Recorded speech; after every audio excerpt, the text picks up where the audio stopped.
चाहे हम माता पिता हों, शिक्षक हों या किसी भी क्षेत्र से जुड़े हुए विशेषज्ञ हों, जहाँ हम बच्चों की बात करते हैं तो हम सब एक ऐसे समाज के निर्माण की बात करते हैं जहाँ पर हम बच्चों की खुशी और उनकी आत्मविश्वास को कायम रख सकें।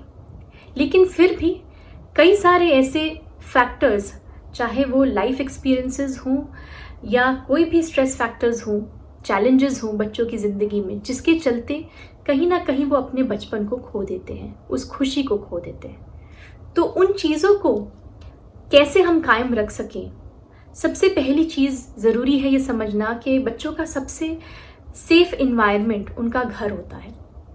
तो माता पिता होने के नाते हम कैसे उन्हें एक ऐसा वातावरण दे सके जहाँ पर वो खुल के अपनी बात हमारे से कर सकें।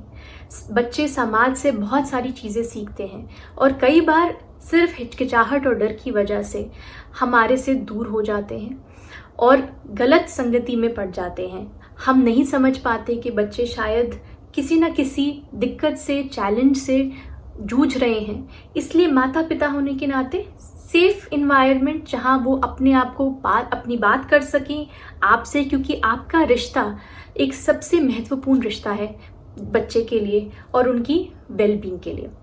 और साथ ही साथ बच्चों के लिए सबसे पहला रोल मॉडल होता है उनके माता पिता। तो हम अपने व्यवहार में वो सकारात्मकता को कैसे लेकर आएँ, चाहे हम बात करें एम्पैथी की, हम रिस्पेक्ट की बात करें या हम काइंडनेस की बात करें, एग्रेशन ना शो करें, इन सब चीज़ों को हमें अपने व्यवहार में सबसे पहले लाना ज़रूरी है। साथ ही साथ स्कूलों में भी हम एज ए टीचर इन चीज़ों को कैसे प्रैक्टिस कर सकते हैं। हम पढ़ाई की बात करते हैं पर उसके साथ साथ मानसिक स्वास्थ्य की बात करना बहुत ज़रूरी है, क्योंकि हमारा मानसिक स्वास्थ्य भी हमारे पॉजिटिविटी, हमारी हैप्पीनेस से जुड़ा हुआ है। तो स्कूलों में कैसे हम मेंटल हेल्थ करिकुलम को लेकर आएँ, टीचर्स के साइकोलॉजिकल फर्स्ट एड ट्रेनिंग को लेकर आएँ, क्योंकि बच्चों को चोट सिर्फ शारीरिक रूप से नहीं पर मानसिक रूप से भी लग सकती है। तो कैसे एक टीचर बच्चे को वो सही इमोशनल सपोर्ट दे सके, कैसे उन चीज़ों को एड्रेस कर सके, इस चीज़ की भी ट्रेनिंग होना और इन चीज़ों को अप्लाई कर पाना बहुत ज़रूरी है। और जहाँ हम समाज की बात करते हैं, हम सब उस समाज का एक बहुत ही महत्वपूर्ण हिस्सा हैं। तो हम सब अपने व्यवहार में उन वैल्यूज़ को प्रैक्टिस करते रहें।